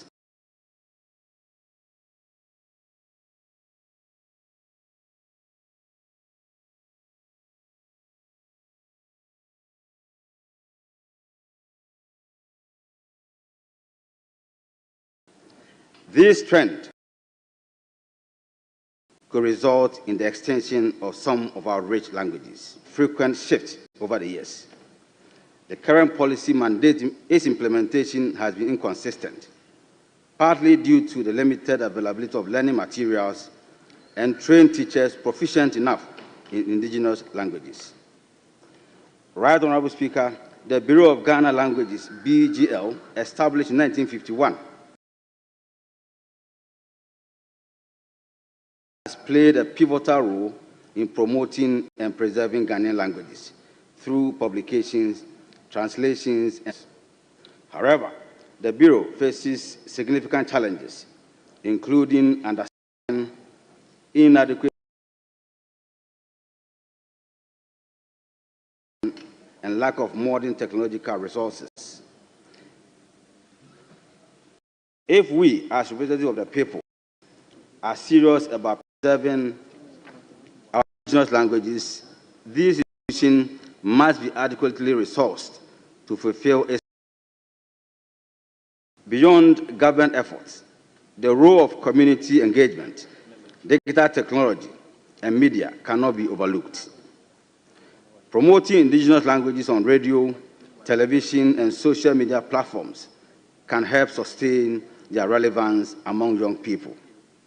Additionally, initiatives such as oral history documentation, digital dictionaries, and language learning applications must be encouraged to bridge the intergenerational linguistic gap. Right Honorable Speaker, I urge this House to support the government to, 1, strengthen the Bureau of Ghana Languages by increasing funding and technical support for its language development programs. Number 2, ensure full implementation of the language and education policy by investing in teaching materials and training teachers in indigenous languages. Number 3, encourage the integration of indigenous languages in technology and media, ensuring they remain relevant in the digital age.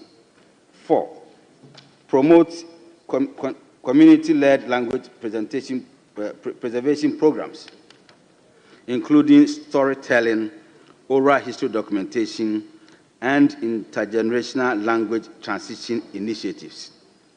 Right Honorable Speaker, we cannot afford to lose our indigenous languages, for in them lies the heart and soul of our identity as Ghanaians.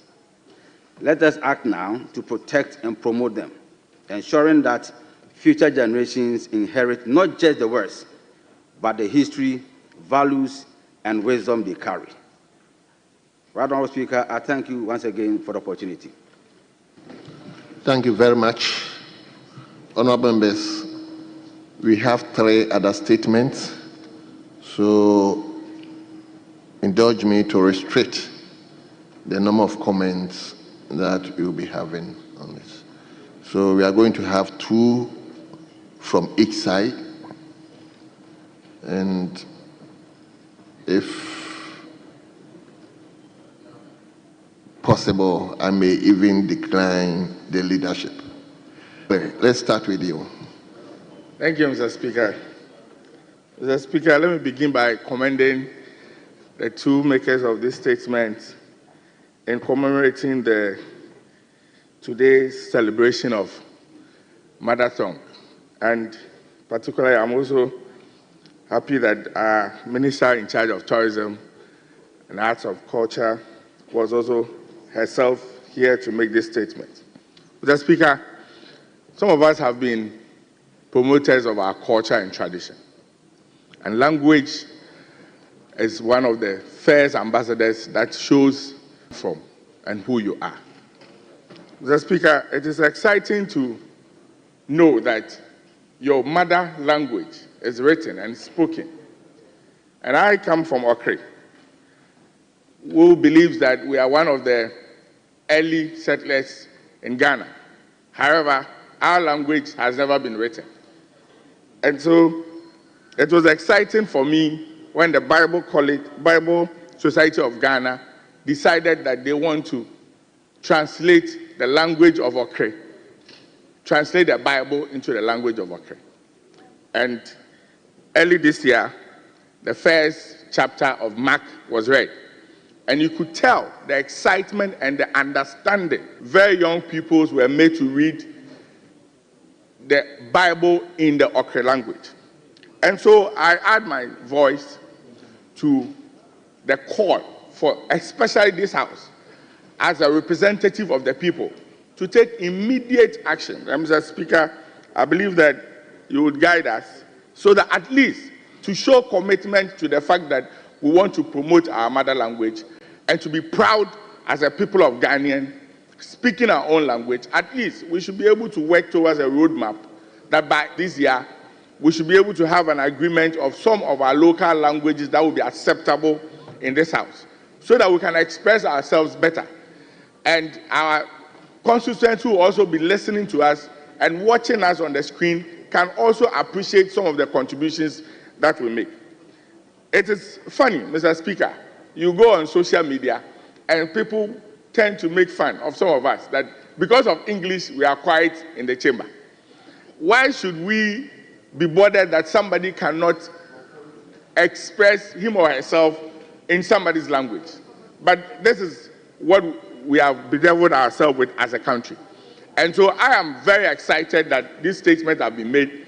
And we as a people of Ghanaians should be proud to speak our language. Mr. Speaker, somebody just travels 1 year, 2 years outside, comes back to Ghana and wants to put a donation to his own mother language. And in spite of some sense of inferiority complex, Mr. Speaker, we were here and we were communicating very well in our local language before we had Europeans and other foreigners visiting us. And so I am very excited, and that is why I want to add my voice to this. And Mr. Speaker, I'll end by reiterating the point that we should take some immediate actions and have a roadmap so that Order 63 can be looked at and some adoption of some languages that cut across all the sections and length and breadth of the country be adopted in this House so that other people can frequently express themselves and demonstrate that we are proud in our own language. Thank you, Mr. Speaker. Thank you so much. Yes, let me give it to Dade Kotopo.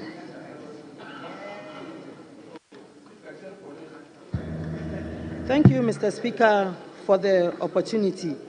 I want to commend the makers of the statements on the International Mother Language Day.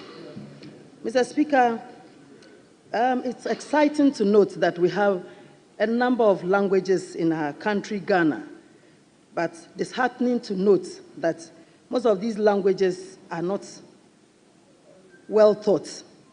When you come to the Greater Accra region, it's predominantly the Ga language that is spoken. But most of the time, in our schools in the region, the Ga language is not taught, and Akan is rather taught. And it is our desire that when teachers are trained in the Ga language, they should be posted to schools in the greater Accra region. But most of the time, it happens that when these teachers are trained in the Ga languages, the Ministry of Education, and this I'm calling on the minister to support us in this direction. Most of them are posted to other areas to teach other subjects instead of the Ga language. Mr. Speaker, most parents and grandparents do not speak their mother tongue or mother languages with their children and their grandchildren. They tend to speak the English language. But I believe when children are brought up in their mother languages, it helps them to put together the structure of even the English language. And so I want to encourage parents and mothers out there to ensure that they speak their mother tongues with our children and our grandchildren. And I'm sure most of us here in the chamber are found wanting or will be found wanting in this direction, where when you go to homes, a parent can tell you that my child does not understand my local language, but instead understands only the English language. As we celebrate the International Mother Tongue Day, I want to urge all of us that wherever you come from, speak your language with your child or your grandchildren. As a woman from the Dadekotopon constituency in the Greater Accra region, I wish to urge my Ga people to ensure that we don't lose out on the Ga language, but we should make sure that we teach our children and our grandchildren the Ga language so that when it comes to where we have to speak the Ga language, we will not be found wanting. And any other language, whichever region you are coming from, whichever town you are coming from, please let us ensure that we will speak our languages with our children and learn even other languages from Ghana. Mr. Speaker, I wish to thank you for the opportunity. Mr. Speaker, on this day as we celebrate Mother Tongue Day, in Mambini or Dadekotopon, ke Greater Accra fen, me panye fire ke wo fen ke fe wo wiega. E fen he hu no je. E fen he no je. We are in Greater Accra, so I'll speak Ghana. E fen he no je hu ye Ghana. Ke akan no jibojio, fanten no jibojio, e wa no jibojio, o je not ejio, ko obile awie o manwie mo. To wait that wherever you are coming from, speak your mother tongue with your children and your grandchildren. Thank you so much. No more on your Yes, let me give the opportunity to the former minister for Education, Honorable Dr. Yao Educhum. Right Honorable Speaker, thank you for the opportunity. I rise to add my voice to the statement made ably by our two colleagues regarding the International Day commemorating the mother tongue. Mr. Speaker, as a former Minister for Education, I am deeply aware of this issue, the opportunities it represents, and the challenges we face as a nation. Mr. Speaker, as a member of Parliament, when I go to my villages, nobody is complaining about the fact that their children cannot speak their language. When I visit Bonkoko in Bosomchi constituency, no concern. On the other hand, when you meet colleagues and you visit the homes of colleagues, you attempt to say a children, that is when you realize you have a challenge. Because the child will look at you and have no clue of what you are talking about. No parent who doesn't want their children to speak their language. But we have a challenge in this country.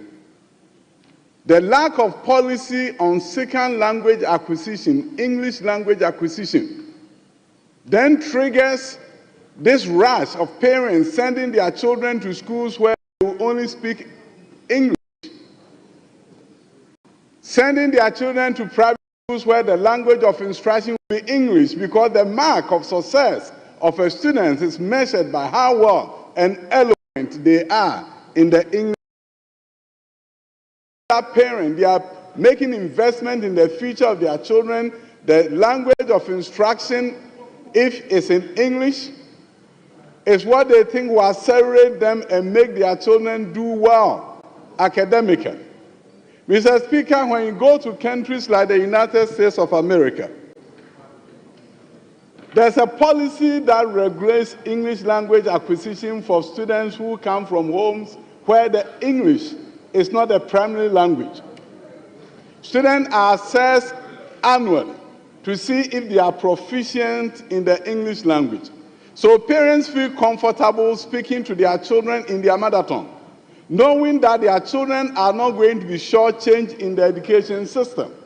But if you look at what is going on here, at the Ministry of Education, where we have encouraged the use of the mother tongue and actually the official policy, what we realized was that the children cannot do fractions by primary 3 because there was not enough vocabulary in their local languages to teach fractions.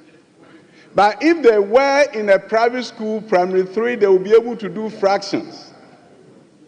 We have children who are walking into high schools where they don't speak any Ghanaian language, and they are Ghanaian children. We have students graduating from universities, they're going to practice as medical doctors, and they cannot speak a Ghanaian language to be able to have a conversation with a patient who cannot speak English. So in our middle class homes, there's a challenge. And unless we have an English language acquisition policy in our schools that can assure the parents that irrespective of the fact that your children is being taught in your local language, you can still master English. So there's no cause for your child's future will not be at risk, given what the speaker spoke about. The two speakers eloquently stated the benefits of knowing a second language. The brain's development is enhanced. A number of benefits come when you can speak two languages. So, Mr. Speaker, as we commemorate this day and as we look for the way forward, I think our education system should look at English language acquisition policy where parents your mother tongue up to that they will still master the English language and they will not be left behind. When that assurance is given and we have a well thought out policy for English language acquisition, then parents are going to be convinced that speaking their language, talking to their children in Ga, in Chi, is not something that will make them fall behind. Emrasebe Chiame, Anope Medawase. So mama kwenya na me kire madwen ewo sa ekwen se Ghana fo nkwala ebeka twi ya na brofo kasa mu nso no obi antimi nsisi wo mo ombetimi akakasa no fefe me da wase.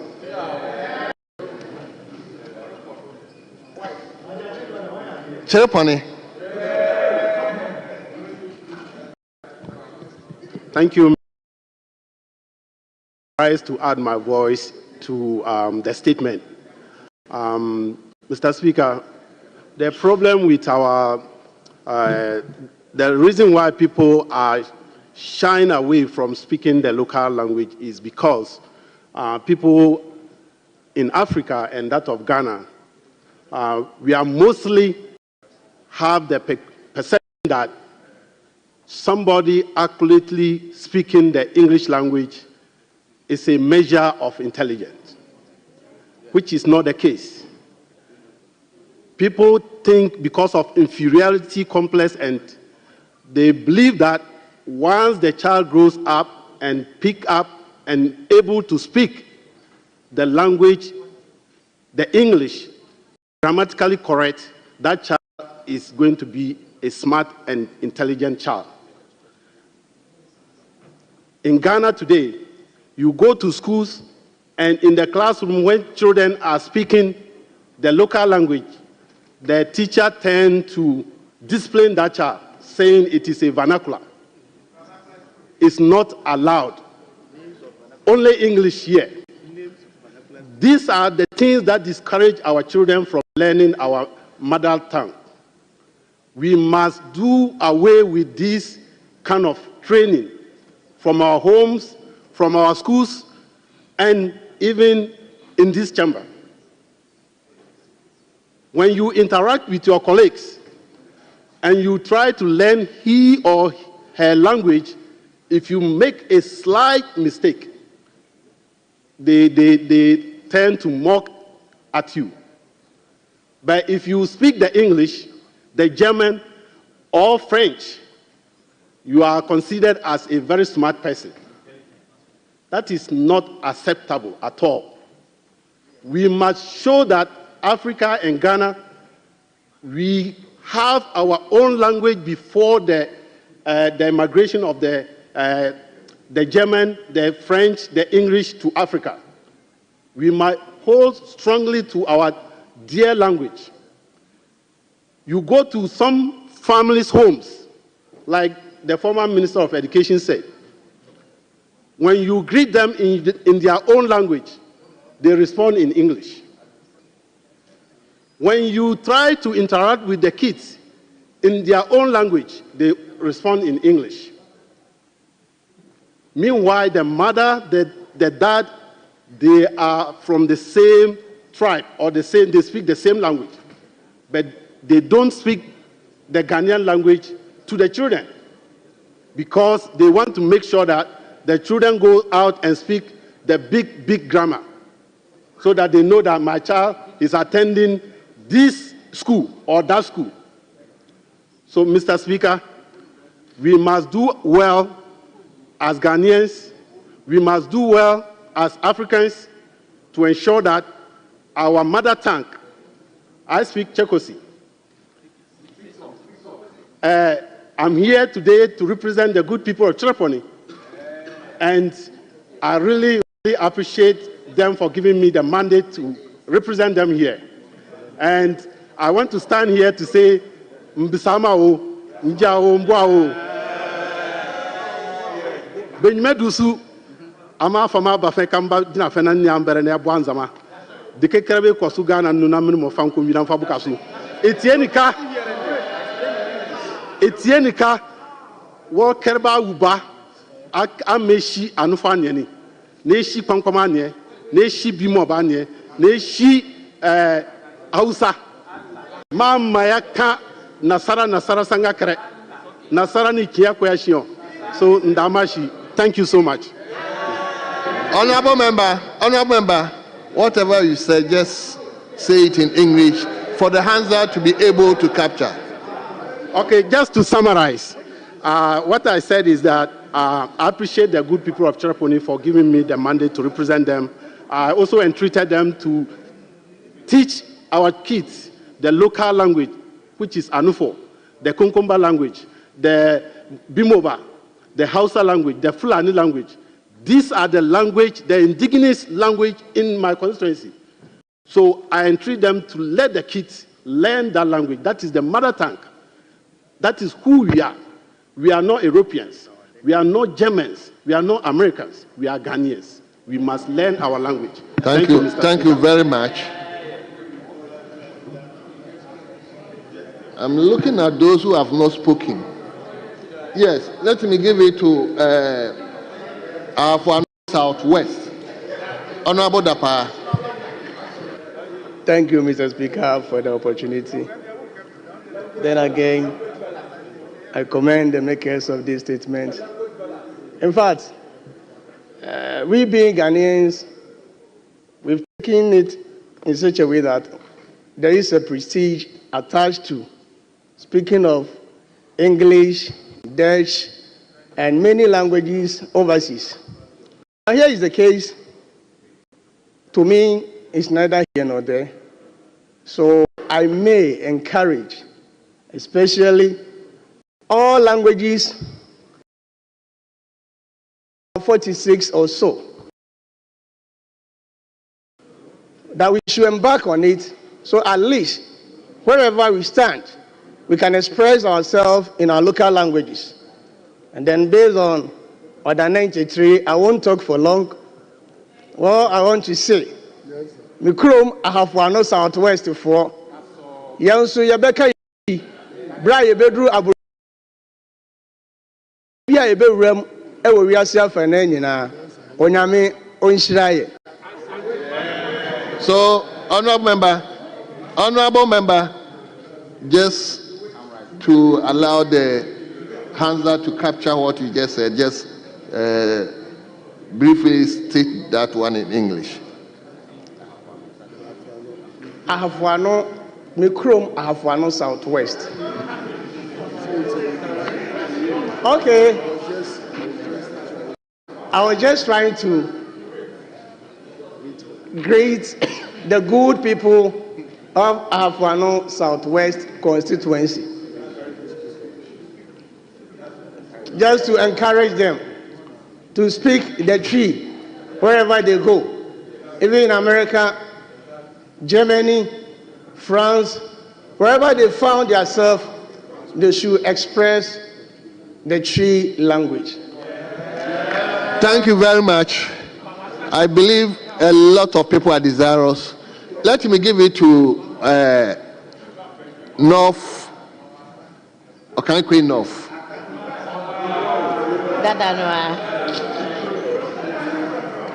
I will. Thank you very much, Right Honorable Speaker.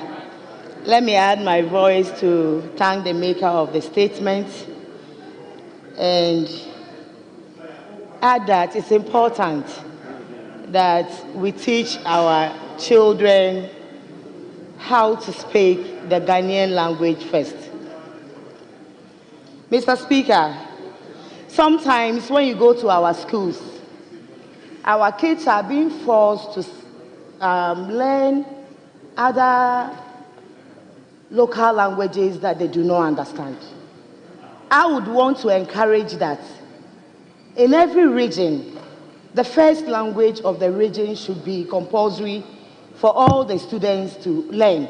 Then if you want to learn any additional language, you can also add that to the curriculum, or you add that for the choice of the students to take up. I was born in Greater Accra region. If I was born in America, I would have said I'm an American citizen. But I was born in Greater Accra. My mother gave birth to 9 of us, of which I'm the 7th born. All of us were taught to speak our local dialects.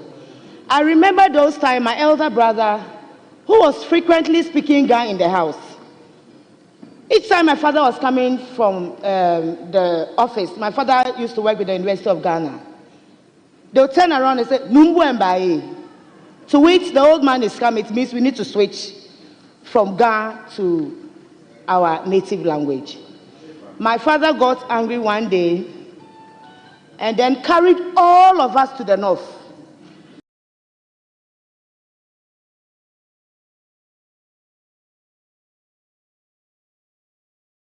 Learn our local dialect. And today I can frequently speak my dialect. I can frequently speak Ga, which is my first native language that I learned.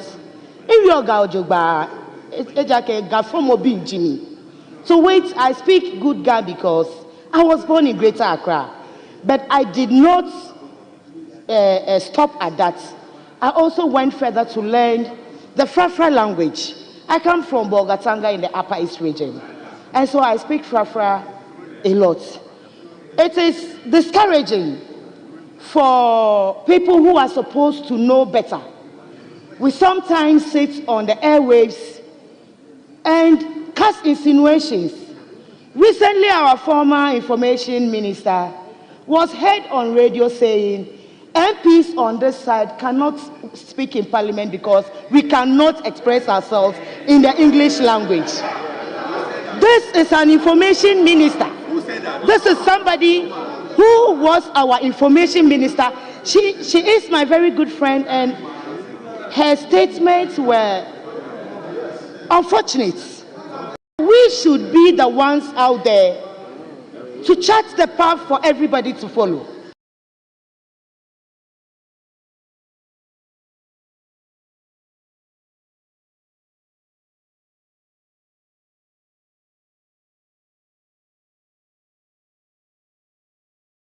When you go to places like Germany, even if they speak English, they'll force you to learn their language. People say they are racism. I think that it is the way to go. Anna, you are a Ghanaian. You are from Bolga, you are from Greater Accra. Students in Greater Accra are being forced to learn. And I think it's something we should all plead on. Before I take my seat, Mr. Speaker, Mbo Nsorozan Wabe Farafara. Mbo Kaikweno Fudumazan Wabe Farafara. Mbo Fafadumazan Wabe Farafara. Fafari Tongle to party to Komala Zamhe. To Zamhe Fafare. To party Baban.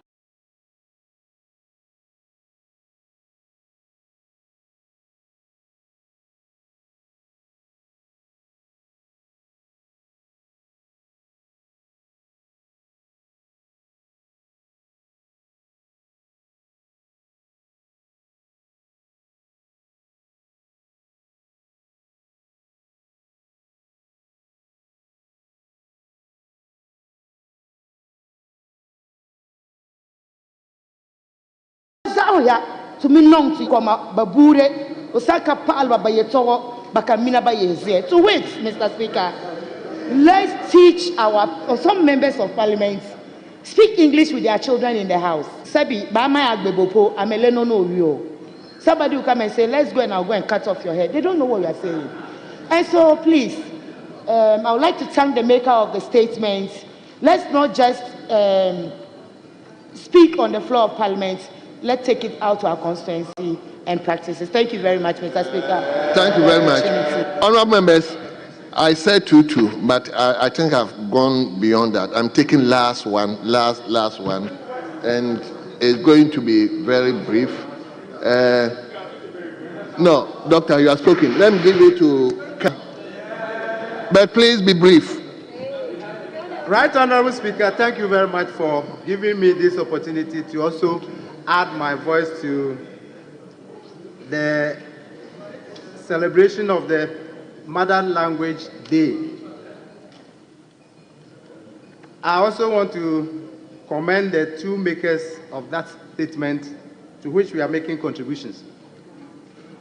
Mr. Speaker, I'm a Bono. My local dialect is Bono. And I'm happy to announce to this House that just last Tuesday, 18th February 2025,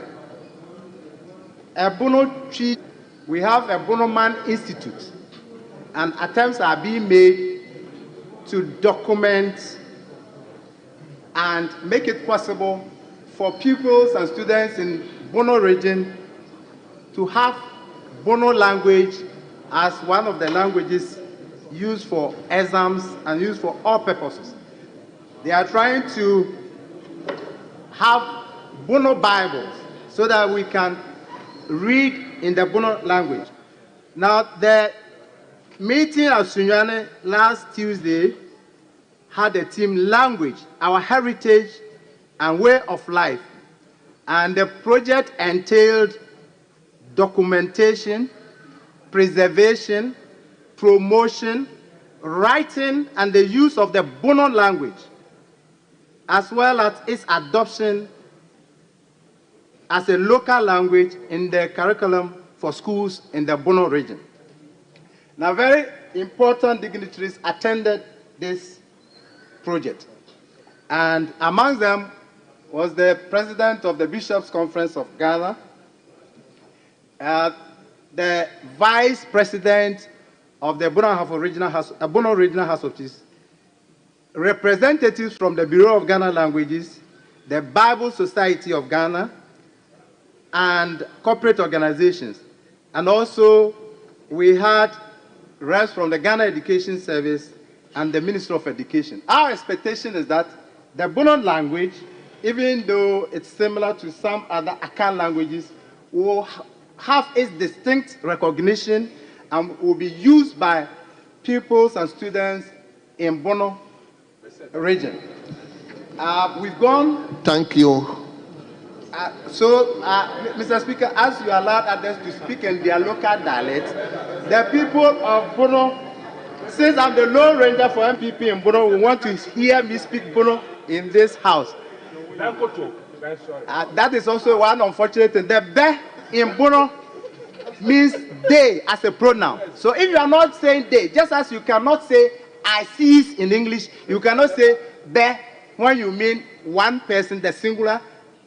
Be is plural, meaning they. So bebe is not only Brons who speak be. Along the western frontier, we have the Nzemas, we have the Ayins, all of us we speak be, meaning they.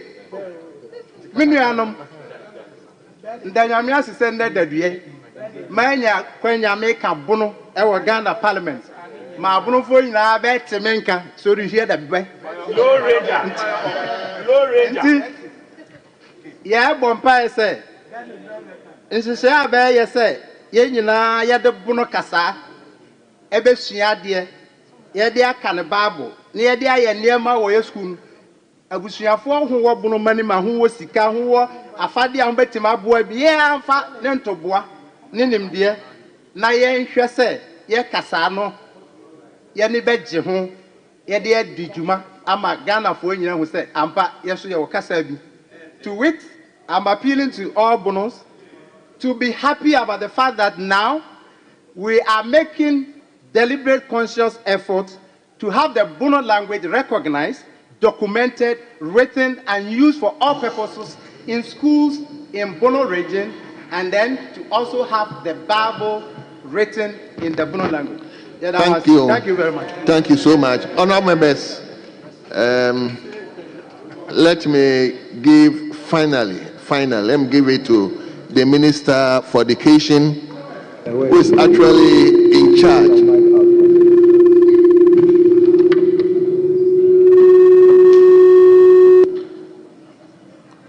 Who is actually in charge for the training of our kids and the need for them to inculcate our mother tongue. Mr. Speaker, let me thank you for the opportunity to contribute to the statement ably made by the Honorable Frank Yeboah on International Mother Language Day, which falls on 21st February 2025, and to commend him for making a statement.